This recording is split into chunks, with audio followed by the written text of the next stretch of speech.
Let's talk some football with John McMullen here on 97.3 ESPN. You can see all of his Eagles and NFL coverage on our website. John, what's happening? Doing well, Mike. How are you? Always good. I guess let's dive right into the Jernigan stuff here to start off the day. This is interesting. 4 to 6 months. We brushed on it yesterday. It kind of seemed like, all right, he played a little bit of hurt last year, but now getting surgery done, and it looks like this one could bleed into the regular season. Yeah, it certainly seems that way. I mean, just if you do the math, 4 to 6 months, the low end of that would be right around week 1. So that's 4 months, and that's cutting it close. And if it goes to 6 months, well, you're talking the middle of the season. So it's one of those curveballs you get in the NFL, and why you're always looking about, projecting teams and how they're going to show up, and all of a sudden an injury crops up out of nowhere, and then you have to start discussing the alternative plan as far as that inside position next to Fletcher Cox. Now, hey, the Eagles are probably the deepest team in football when it comes to the defensive line. They brought in Haloti Ngata. I think that would be, the guy who's going to start. But he's 34 years old, so you need him on a pitch count. You got to be very careful. He's coming off torn biceps. I think he's still a really effective player, especially when it comes to run defense. But also I think the other part of this means more snaps inside for Michael Bennett. And I think in a weird way, this kind of opens up things even better for the Eagles, because if you look at the proliferation of spread offenses in this league, you don't really need a big body in the middle consistently, at least as much as you did in the past. And, when we talked about that right defensive end position, Derek Barnett was coming on. And I think before, the Eagles acquired Michael Bennett, your assumption was he would take over the starting job. And a lot of people assumed that. And he was going to get less snaps because Bennett was here. And now I think it opens up some snaps for Derek Barnett because you can slide Michael Bennett inside. So my point is, still a really deep, still a really good defensive line, but you never like to lose good players. But that's where the Eagles are, 4 to 6 months with Tim Jernigan. Yeah, do you think they go outside of the organization, or they just stick with what they have? Well, I don't think you get much better by going outside the organization at this point.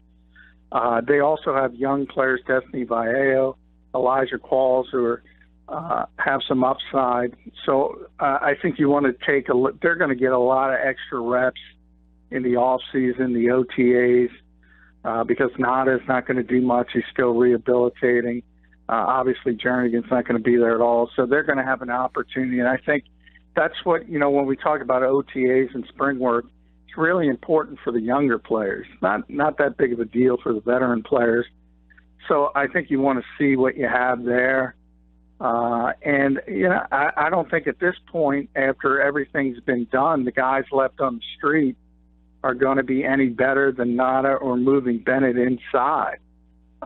So they might pick up a body to make themselves feel a little more comfortable. But as far as a contributor, I don't think they can get better than what they already have. Yeah, 4 to 6 months, that would be week 1 serious questions there. I mean, you would think a PUP list, would be a potential landing spot for him? Yeah, and that would be and if he's on the PUP list, that's 6 games. Yeah, and by the way, I think the more important aspect of this is the reworked contract. Yeah, I was just going to follow up with that. I think that's a clear indication the Eagles think this is serious. And there's questions about him, Jernigan, moving forward from a health standpoint. So I just from that standpoint, I think it's really, really doubtful it's going to be 4 months and he's going to be there week 1. I think it's far more likely that even if he does make it back, it's going to be more the 6 months, more the mid-season. So pup list at that point would make a lot of sense. Yeah, and of course they did bring in, as you mentioned, Haloti Ngata, but he'll really, do you think that he's a guy that's an every down player at this stage of his career? And I mean, was Jernigan used in that role? No, he wasn't. Obviously, one of the big sort of facets of Jim Schwartz's defense is the rotational system. And,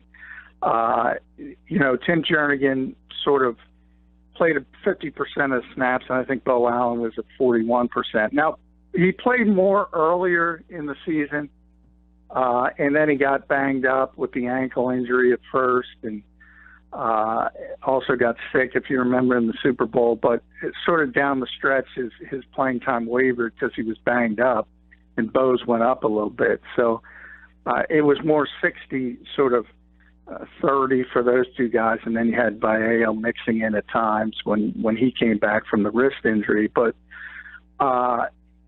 so he wants to rotate guys. And as I said, right. Not as a two-down player. He's been a two-down player for a long time, but he's a lights-out run stuffer, better run stuffer than the Eagles have had for a really long time. So he'll be a two-down player, and that's where I think it fits in perfectly, because what Bennett did in Seattle was he started on the outside and then moved in the inside on the pass rush, and that's what you can do.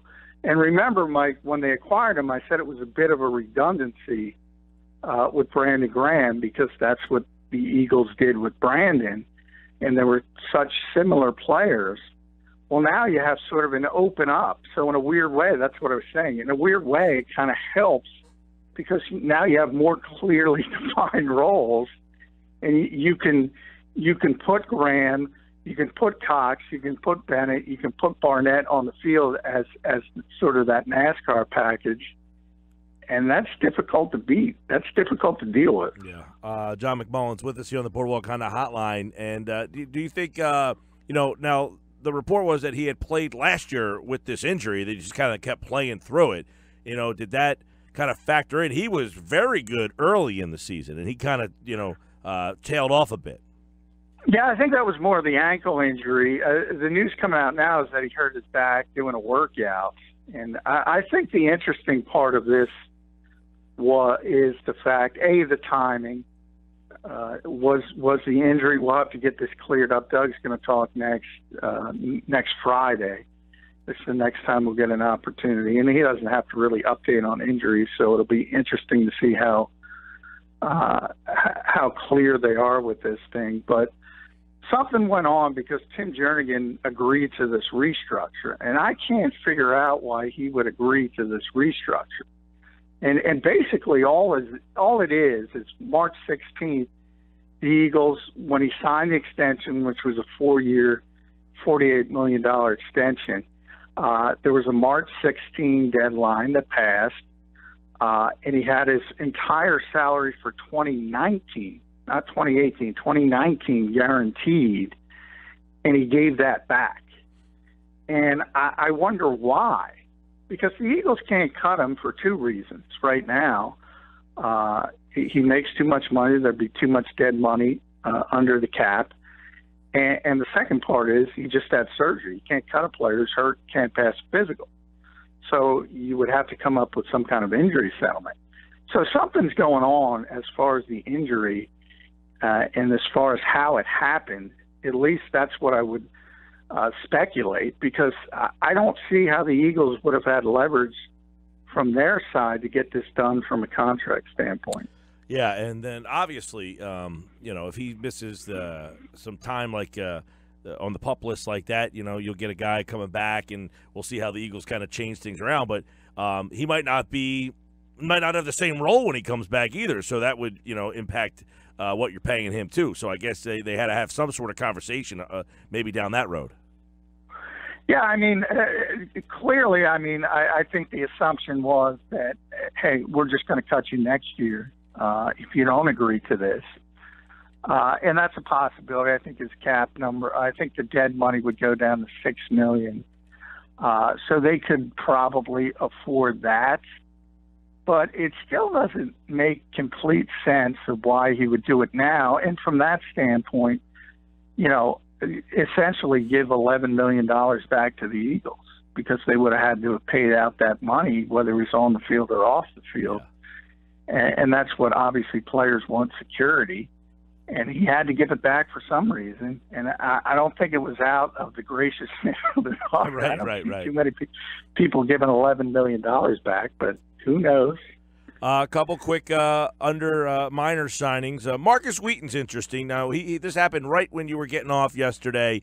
A wide receiver that is a veteran. He's a guy that was a free agent last year, and I actually had written about him, 5 guys to keep an eye on, and he was one of them. He ended up going to Chicago, not doing much, or he was with the Steelers, went to Chicago, not doing much, but showed some flashes in Pittsburgh. He's a stretch-the-field kind of guy. I mean, is he just a roster, a camp guy, or do you think he's a guy that the Eagles are going to take a look at? Well, I think they're going to hope he's healthy. I mean, he's had shoulder problems. He hasn't essentially played for 2 years with the shoulder issues. So you kind of hope he's healthy. And if you go back to his second season and third season in Pittsburgh, he looked like an ascending player. I mean, he was putting up some big numbers on a pretty good offense as the third or fourth receiver, depending on the time. And then all of a sudden he had the shoulder problem and he fell off a cliff. I think he's caught 7 balls over the past 2 seasons. So you can't count on him, but if you could somehow get him healthy, he's only 27 years old. He runs a 4.45. He can play inside and outside, and he's done that in the past. He can help you. And this team obviously only had 5 draft choices. They weren't able to get any help at receiver.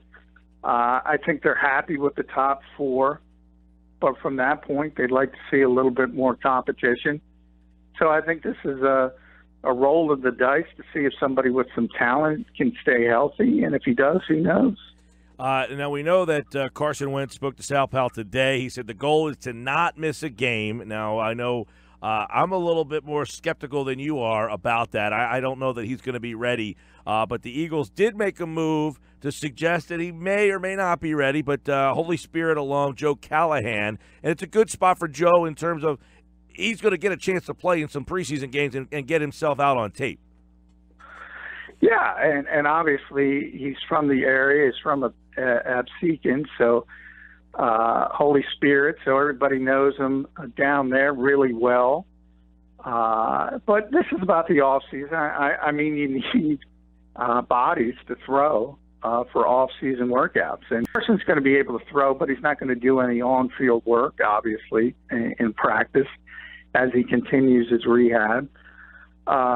They're bringing in a couple undrafted free agents as well, and we'll see how that shakes out. But you need arm, and Carson's not going to be in training camp either. So with Carson Wentz, you're talking about a guy who's going to continue his rehab, and when he's medically cleared, he's going to be the starting quarterback. It doesn't matter if he plays one preseason game, which he's not. I already said he's not going to play any preseason games.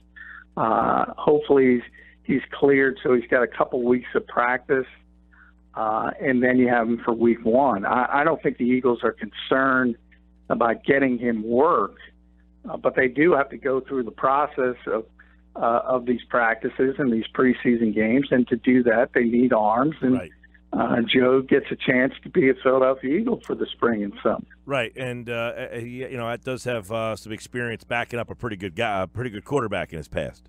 Not backing up. I mean, he was a third string there, but he did back up Hundley last year and got into a game. So he at least was around Aaron Rodgers, and there's something to be said for that.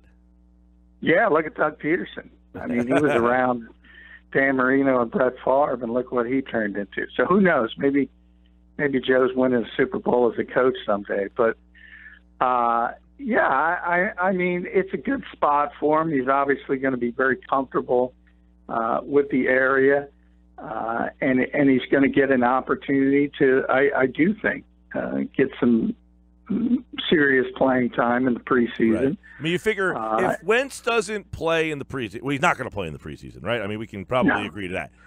Yeah. Nick Foles essentially now, that's where it becomes interesting. Do you give Foles more work that you would as the backup, or do you treat him like the starter? No, I think Nick will be treated the same way a starter would be treated. And, that first game he might play a series. The second game he might play the first quarter.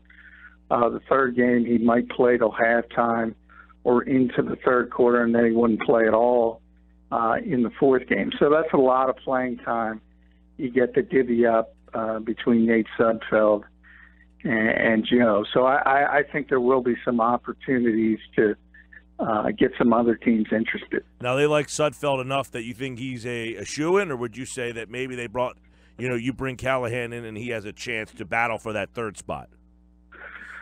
No, I think they like Nate a lot. I don't think there's much of an opportunity. But where the opportunity comes in is this is professional football. We just talked about Tim Jernigan. You never know when an injury is going to pop up. Right.